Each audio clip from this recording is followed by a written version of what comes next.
যারা B.ed 2022-24 batch, তোমাদের second সেমিস্টারের সমস্ত কোর্সের সাজেশন সমেত উত্তর দিয়ে দেওয়া হচ্ছে। তোমরা ভিডিওগুলি অবশ্যই দেখে নেবে। দেখো, CC3 শিখন ও শিক্ষণ, লার্নিং অ্যান্ড টিচিং, স্টাফে রয়েছে শিখন। 2 নম্বরের যে প্রশ্নগুলি রয়েছে সবকটাই গুরুত্বপূর্ণ। দেখো, 1 নম্বর প্রশ্ন, ধারণাগত শিখন কাকে বলে? What is conceptual learning? 2 নম্বর প্রশ্ন, পদ্ধতিগত শিখন কি? What is procedural learning? 1 নম্বর আর 2 নম্বর প্রশ্নের মধ্যে কিন্তু একটা আসতে পারে 2 নম্বরের। 3 নম্বর প্রশ্ন, অতি শিখন কি? What is over learning? 4 নম্বর প্রশ্ন দেখো, SQ4R মডেল কি? What is SQ4R model? এই প্রশ্নটাও খুব গুরুত্বপূর্ণ। 5 নম্বর প্রশ্ন দেখো, প্রজ্ঞামূলক শিখনের যে কোনো দুটি বৈশিষ্ট্যের উল্লেখ করুন। Write any two features of cognitive learning. 6 নম্বর প্রশ্ন দেখো, স্ক্যাফোল্ডিং বলতে কি বোঝেন? What do you mean by scaffolding? 7 নম্বর প্রশ্ন, গেস্টাল্ট শব্দের অর্থ কী? What is mean by the term gestalt? পরের প্রশ্ন, শেপিং কি? What is shaping? 9 নম্বর প্রশ্ন দেখো, জেডপিটি বলতে কি বোঝেন? What do you mean by ZPD? এই প্রশ্নটাও খুব গুরুত্বপূর্ণ প্রশ্ন। 10 নম্বর প্রশ্ন দেখো, ধ্রুপদী অনুবর্তনের দুটি শর্ত উল্লেখ করুন। Mention two condition of classical conditioning. এই প্রশ্নটাও কিন্তু এবারে আসতে পারে। 11 নম্বর প্রশ্ন দেখো, শ্রেণীকক্ষে শিখন সঞ্চালন বাড়ানোর জন্য উপযোগী যে কোনো দুটি উপায় লিখুন। Write any two ways of increasing the transfer of learning in the classroom. 12 নম্বর প্রশ্ন দেখো, শিখনের উলম্ব সঞ্চালনের একটি উদাহরণ দিন। What is lateral transfer? Give an example. 11 নম্বর আর 12 নম্বর প্রশ্নের মধ্যে যে কোনো একটা আসতে পারে এবারে। 13 নম্বর প্রশ্ন দেখো, ধারাবাহিক সঞ্চালন কাকে বলে? What is called sequential learning. 14 নম্বর প্রশ্ন দেখো, ব্রেন স্টর্মিং কি? What is brainstorming? 15 নম্বর প্রশ্ন দেখো, সমৃদ্ধিকরণ প্রোগ্রামের দুটি নীতি উল্লেখ করুন। State two principal of enrichment programme.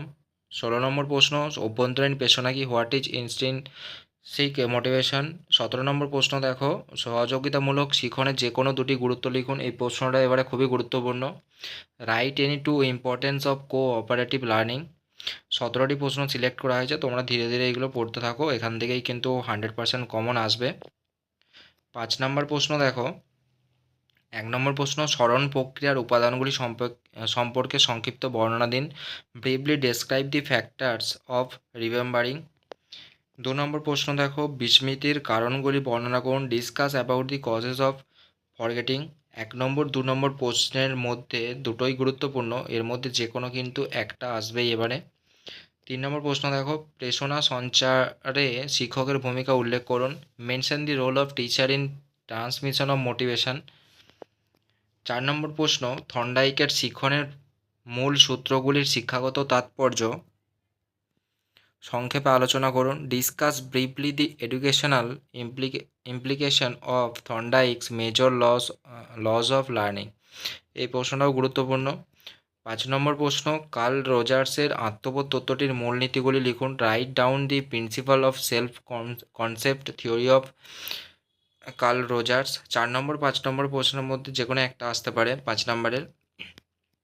6 নম্বর প্রশ্ন দেখো, প্রজ্ঞামূলক নির্বৃতিবাদ সম্বন্ধে একটি টিকা লিখুন। Write a note on cognitive constructivism. 7 নম্বর প্রশ্ন দেখো, বান্দুরার সামাজিক প্রজ্ঞামূলক তত্ত্বটি সংক্ষেপে আলোচনা করুন। Discuss in brief Bandura social cognitive theory. 8 নম্বর প্রশ্ন, অন্তর্দৃষ্টি কি? গেস্টাল্ট তত্ত্বের শিক্ষাগত তাৎপর্য সংক্ষেপে আলোচনা করুন। What is mean by insight? Discuss in brief the educational significance of gestalt theory. Gestalt যদি 2 নম্বরে আসে তাহলে 5 নম্বরে আসবে না, যদি 2 নম্বরে না আসে এই প্রশ্নটা কিন্তু দিতে পারে। 10 নম্বরের প্রশ্ন দেখো, মানসিক স্বাস্থ্য বলতে কি বোঝেন? শিক্ষার্থীর মানসিক স্বাস্থ্য বজায় রাখতে শিক্ষক কী কীভাবে সাহায্য করতে পারেন? What do you understand by mental health? How can a teacher help in fostering the mental health of students? এই প্রশ্নটাও 10 নম্বরের খুবই গুরুত্বপূর্ণ। আর প্রথম সেমিস্টারে যা সাজেশান দিয়েছিলাম সেখান থেকেই সমস্ত যেমন কমন এসেছিলো এবারেও কিন্তু সমস্ত কমন পাবে তোমরা, তাই ধীরে ধীরে পড়তে শুরু করে দাও, নোটস তৈরি করতে শুরু করে দাও, যেন পরীক্ষার সময় সেই নোটগুলো তোমরা পড়ে যেতে পারো। 2 নম্বর প্রশ্ন দেখো, বিদ্যালয়ে পিছিয়ে পড়া বা ধীরগতিসম্পন্ন শিক্ষার্থীদের প্রতিষেধক শিখন ও সমৃদ্ধিকরণ কর্মসূচির কৌশল গ্রহণ করা হয় তা সংক্ষেপে বিবৃতি করুন। State in brief the strategies for teaching and enrichment program taken by the school for slow learners. 1 নম্বর 2 নম্বর প্রশ্নের মধ্যে কিন্তু এবারে একটা আসতে পারে, আসার সম্ভাবনা রয়েছে। 3 নম্বর প্রশ্ন, নির্দেশনা বলতে কি বোঝেন?